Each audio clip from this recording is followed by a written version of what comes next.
ABP news सर्वसामान्य जनतेचं खुलं. मुंबईतील 3 आमदार हे मुस्लिम मतदारसंघातून निवडून आलेत. लोकसभेत देखील तेच चित्र होते.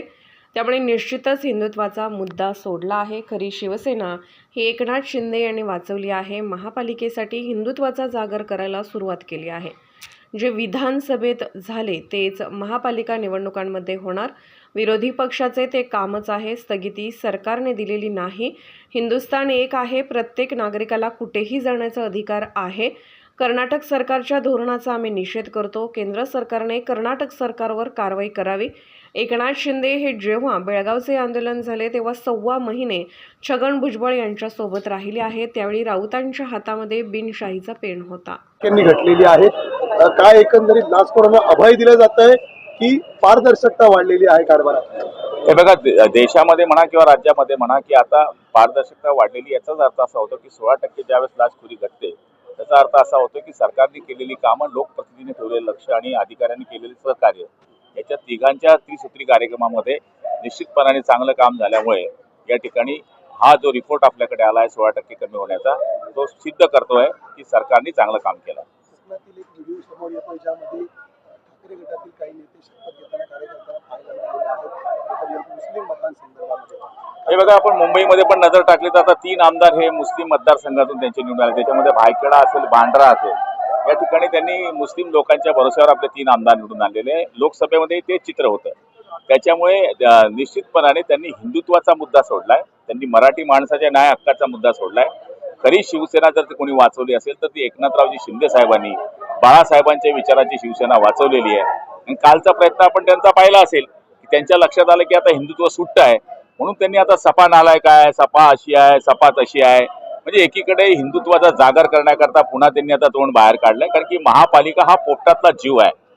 हा जीव त्यांना पाहिजे आहे. त्यामुळे आता हिंदुत्वाचे पुरस्कर्ते आम्ही आहे, मराठी माणसाचे पुरस्कर्ते आम्ही आहे, दर्ग्यामध्ये जाऊन पाया पडणारे आम्ही आहोत.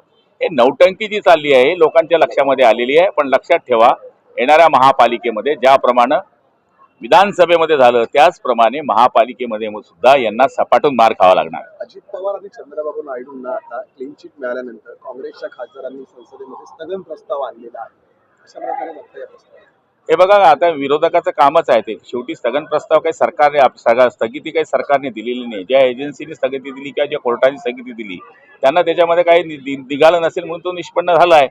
या ठिकाणी त्यांचे उपमुख्यमंत्री होण्याचा घात आणि इकडे त्यांना क्लीन चिट मिळण्याचा घात हे एकाएकी झाले असल्यामुळे निश्चितपणाने काँग्रेस आता हा केविलवाणा प्रयत्न करते. सर, एकंदरीत महाराष्ट्र एकीकरण समितीचा मेळावा जो थांबवला जातो जे आता वातावरण तापू लागलेलं आहे, त्यांना आतमध्ये येऊन दिलं जातं बेळगावमध्ये.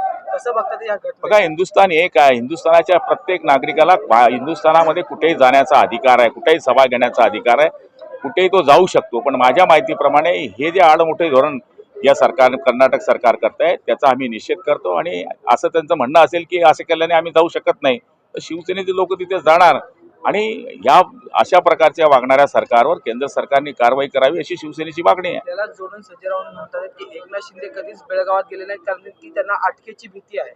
हे बघा, एकनाथ शिंदे हे ज्यावेळेस बेळगावचं आंदोलन झालं तर 1.25 महिने जेलमध्ये छगन भुजबळ साहेबांबरोबर राहिलेले हे त्यांना माहीत नसेल. आणि त्यावेळेस संजय राऊतांच्या हातामध्ये फक्त पेन होता, तोही बिना शाईचा होता. त्यामुळे त्यांना ह्या गोष्टी काय माहिती असणार आहे.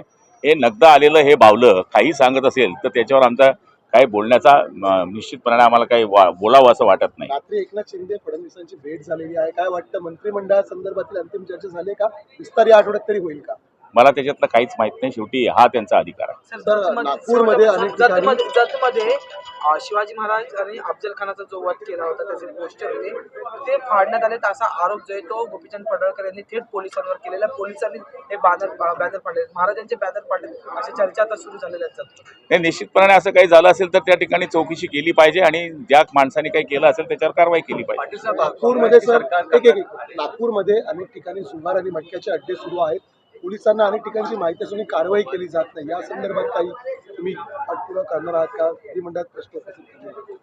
हे बघा, प्रश्न तर उपस्थित करण्याचा या ठिकाणी आम्हाला सगळ्यांना अधिकार आहे. पण माननीय मुख्यमंत्री नागपूरचे असल्यामुळे आम्ही त्यांना या ठिकाणी ही सूचना करू किंवा विनंती करू की अशा पद्धतीच्या बातम्या आल्या आहेत तर आपण कारवाई करण्याचे आदेश द्यावे.